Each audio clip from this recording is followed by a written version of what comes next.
भंवरपुर के राजा अक्सर अपनी महल के बाहर दरबार लगाया करते थे, जहां वे अपनी प्रजा की बातों को गंभीरता से सुनते और उनकी समस्याओं को सुलझाने का प्रयास किया करते थे। एक दिन उस राज्य में एक व्यक्ति अपने हाथों में एक हीरा और एक कांच का टुकड़ा लेकर पहुंचा। देखने में कांच का वह टुकड़ा हीरे के समान ही प्रतीत हो रहा था। यह कहना गलत नहीं होगा कि कोई भी व्यक्ति दोनों को देखकर धोखा खा जाए और दोनों में अंतर ही न कर पाए। वह व्यक्ति राजदरबार में पहुंचा और उसने भारी सभा में राजा को चुनौती देते हुए कहा कि राजन, मेरे एक हाथ में एक बहुमूल्य हीरा है और एक में कांच का टुकड़ा। मैं इन दोनों को इस मेज पर रख रहा हूं।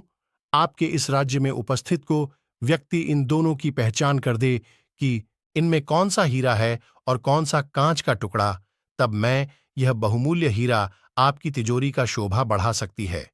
मैं यह हीरा आपको भेंट करूंगा, लेकिन इस बात का ध्यान रहे कि यदि आपने गलत चीज का चुनाव किया, मतलब आपने कांच के टुकड़े को हीरा बताया, तो हीरे का जितना मूल्य है उतनी धनराशि आपको मुझे देनी होगी। मैं कई राज्यों में जाकर यह खेल खेल चूका और आज तक मैं कभी हारा नहीं। राजा ने उस व्यक्ति की बात मान ली और अपने सभी मंत्रियों से कहा कि वे असली हीरे को पहचानें। सभी मंत्री एक एक करके उस मेज के पास पहुंचे जहां हीरा और कांच का टुकड़ा रखा हुआ था। दिखने में दोनों में कोई भी अंतर नहीं था। कोई भी मंत्री असली हीरे की पहचान नहीं कर पाया और उन सब के मन में यही डर था कि यदि वे कांच के टुकड़े को असली हीरा बता दें, तब राजा को उस हीरे के मूल्य की राशि भुगतान करनी होगी। किसी को समझ नहीं आ रहा था क्या किया जाए।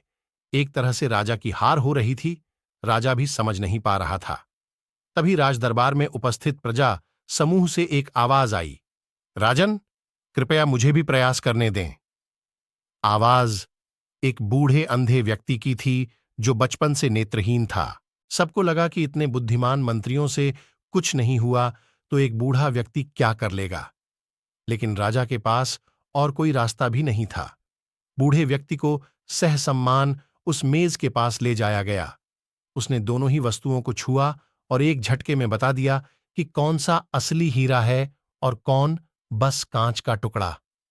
बूढ़े अंधे व्यक्ति ने असली हीरे की पहचान कर ली।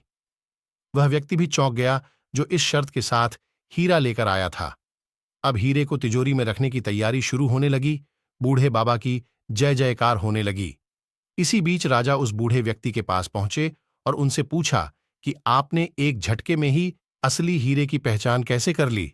बूढ़े बाबा बोले, राजन, मैं बचपन से अंधा हूं, मुझे किसी की चमक तो पता नहीं चली, लेकिन जब मैंने दोनों को छुआ तो इतनी धूप में भी हीरा बहुत ठंडा था और कांच का वह टुकड़ा धूप से तप रहा था और बहुत गर्म था। आपके मंत्रियों ने बस दोनों की चमक देखी, लेकिन उन्होंने असली हीरे का गुण नहीं देखा। असली हीरा हर परिस्थिति में ठंडा होता है। राजा को अपना उत्तर मिल चुका था। दोस्तों, इस छोटी सी प्रेरणादायक हिंदी कहानी से हमें यह सीख मिलती है कि हर व्यक्ति में दो तरह के गुण पाए जाते हैं, ठीक उस हीरे की तरह और कांच के उस टुकड़े की तरह। जो व्यक्ति विपरीत परिस्थिति में भी गर्म नहीं हुआ, ठंडा रहा, वो अपनी लाइफ में हर वो चीज कर सकता है जो वह करना चाहता है, लेकिन जो व्यक्ति कांच के टुकड़े की तरह गर्म रहा तो उसका कोई मोल नहीं। बहुत सारे लोग गुस्सा करते हैं आग बबूले,